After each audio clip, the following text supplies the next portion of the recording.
Well, now is the main attraction, our speeches. And we have a really nice plate of speeches. And our first speech is with Dale. And this is, so he is going to tell us about a Los Angeles folktale. This should be interesting. It's an advanced manual from storytelling. And he said, one of the mysteries of living in Los Angeles was recently explained to Dale. He would like to share his new knowledge with everyone. So great. I would like to hear a Los Angeles folktale.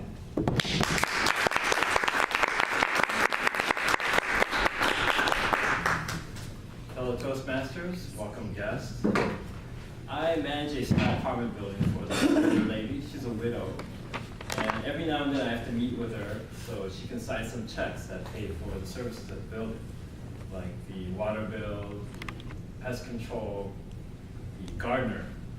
So last week I was at her house to get her to sign some checks, and when it came time for her to sign the gardener's check, she told me, oh, he came by the other day. He services both her apartment building and her house. So he came by the other day with a black eye, a bruised cheek, and a fat lip. And so she said to him, what happened to you? And he said, my friends and I went to a nightclub, and I got into an argument with the bouncer, and he beat me up.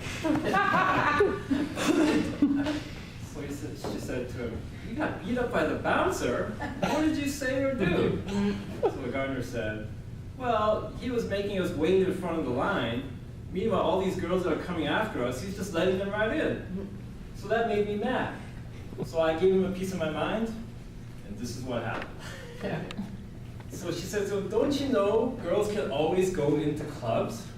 And he said, no, I didn't know that. And so she said to me, Dale, you know that, don't you? You know that girls can always go into clubs. I said, yeah. And she asked me, why? Why is that? Do you know why? Do you know why? And I said, well, yeah, it's because if the girls come, then all the guys will come, and they'll blow all their money buying them drinks. And the clubs will make money. And she said, you know, that's partially right.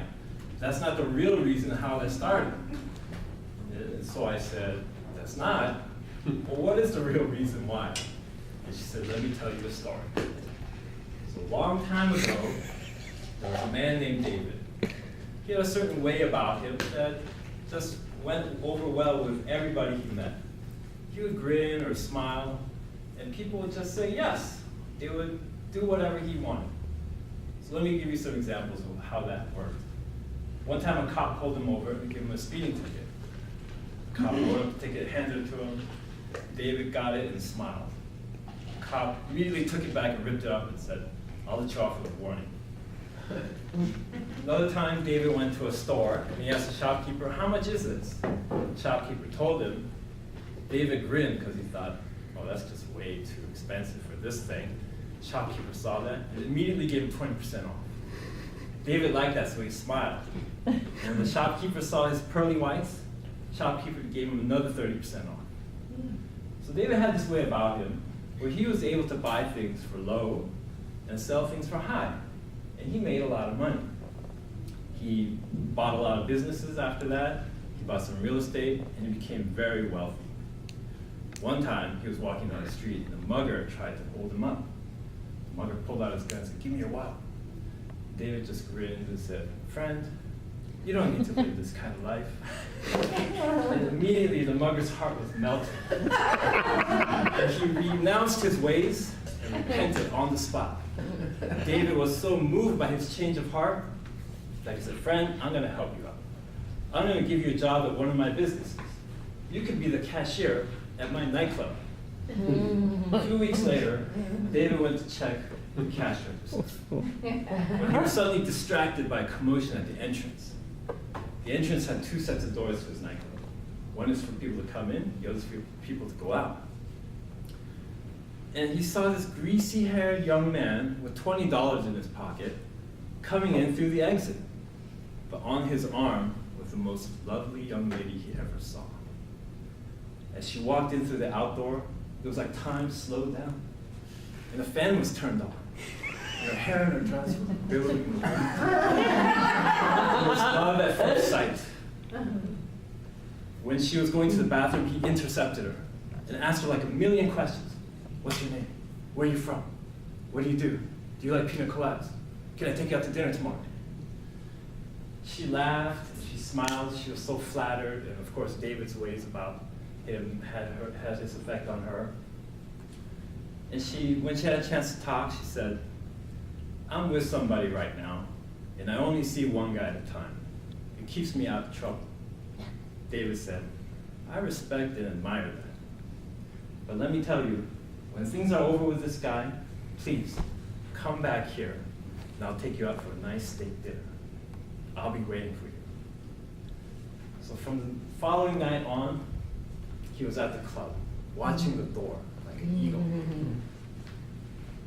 Day in, night after night, week after week, month after month, he was watching that door. She didn't come. And he called her Ohio, because that was the only question she answered. So he thought to himself after like a month or two, did I miss her? Maybe she came in and I didn't see her. I should do something. Or maybe she broke up with him, but she can't come here by herself, because back in those days, women didn't really go to places like this by themselves. They kind of wanted to go on a date. So he thought, maybe she can't come because she's single. How do I make it easy for her to come here? He thought and he thought really hard. I got it. Every woman who comes in here single or with their other girlfriends get a drink on the house. And so, that's how ladies' night started. And then my client, the widow, just kind of stopped. So I said, that's it? That's the end of the story? So, well, yeah, that's how ladies' night started. That's how women can always go into clubs. No questions asked. I said, well, what about David? What about Ohio? What happened next? Oh, you want to hear the rest of the story? And I said, yes, of course. Okay. The ladies' night was a success. Women were coming, men were chasing after them, opening up their wallets and blowing everything. Financially, it was a success. But for David, it wasn't. There was no sign of Ohio. Night after night, week after week, month after month, no sign of Ohio. He started to worry. Maybe she doesn't drink. That's why she's not coming. I gotta think of some other ideas. So he thought hard. He came up with all different other themes. Crochet night, book club night, speech making, turtle racing. So he instituted all of those different nights. But again, night after night, week after week, month after month, Ohio did not show up. A year passed. He's checking his cash register again. Again, there's a promotion at the end. Another greasy-haired young man, but this time with $40 in his pocket, is coming in through the exit. And on his arm, there she was, Ohio. David was frozen. All he could do was stare at her. She saw him and smiled back at him. Up to this point, David's smile had vanished, but in that instant, it came back to him. The greasy-haired man didn't like this one bit. He grabbed Ohio's arm, marched over in front of David, and said to him, don't you know it's not polite to stare at another man's woman?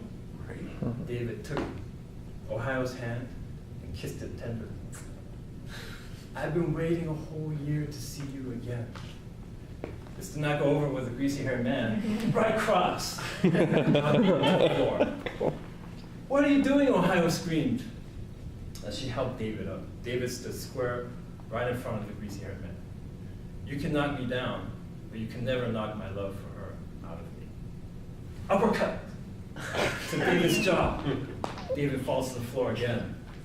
Ohio gives, as she goes down to help David, she gives the greasy-haired man a look of disgust. And David sits up and holds Ohio's hands and looks longingly into her eyes and said, you don't know everything I've been doing to see you again.